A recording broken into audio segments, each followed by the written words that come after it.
Hey, this is Heidi Dawson. If you love all things health and wellness and style of any kind, hang out here with me each week. I'm obsessed with never-ending improvement, and it's all in an effort to help each one of us live a wildly successful lifestyle.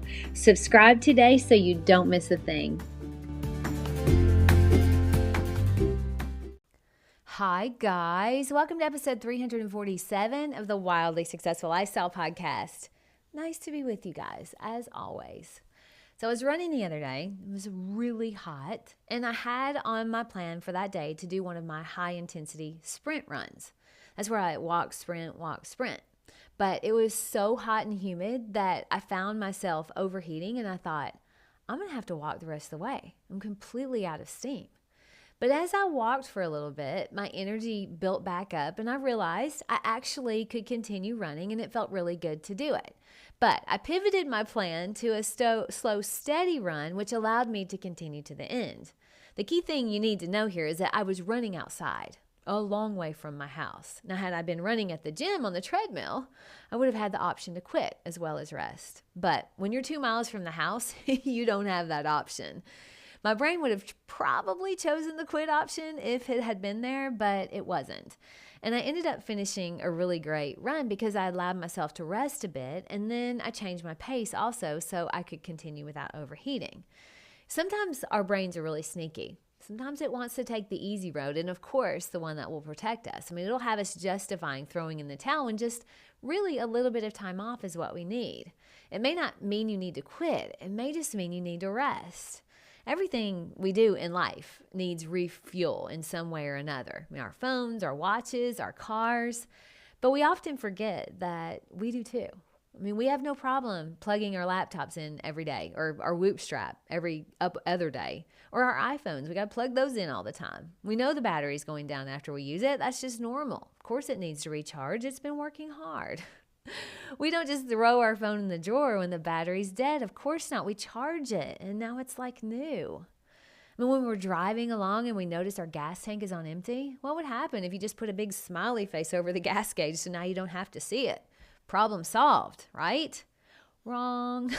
It won't be long until you're on the side of the road wishing you had done something about the gas tank when you had the chance. But we do that with ourselves all the time.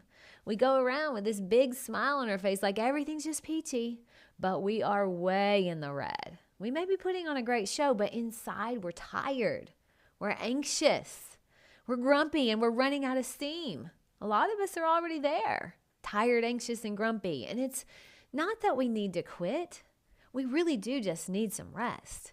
My Whoop strap has a battery signal at the top of the app, and it lets me know very clearly when it needs to be recharged. I know it'll be just a fancy wrist ornament if I don't charge it, so I make sure I do that every time it gets to a certain level.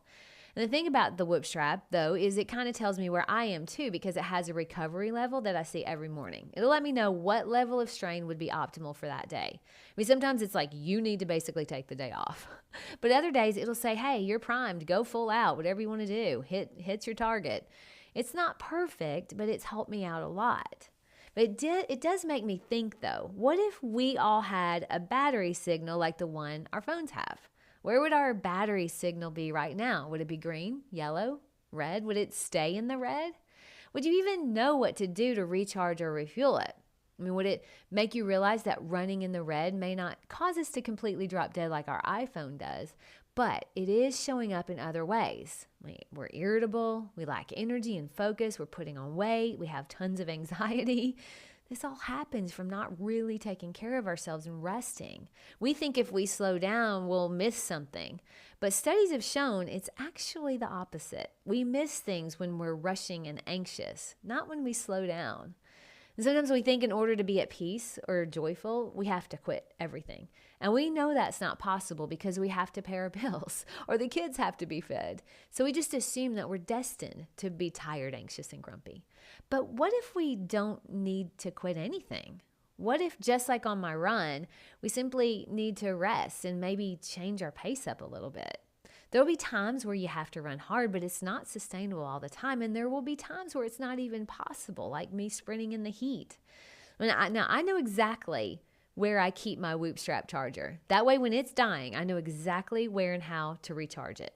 Maybe we need to have that set up for ourselves. So for me, my daily typical routine includes waking up and getting water. If the sun's out, I get a little sunlight on my face, and I meditate and journal, and I exercise of some sort every single day. And the last thing I have picked up is I make sure I get to bed at a certain time so that I get the amount of sleep I need.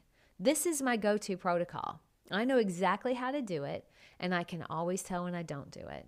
So think about it like you do refueling your gas tank. You can let it go so long, but then you're going to start having problems at some point. Don't let it get there. When we slow down, it makes us realize it's not quitting that we need. It's rest and maybe a change of pace. My challenge to you this week is to be honest with yourself about where your internal battery is.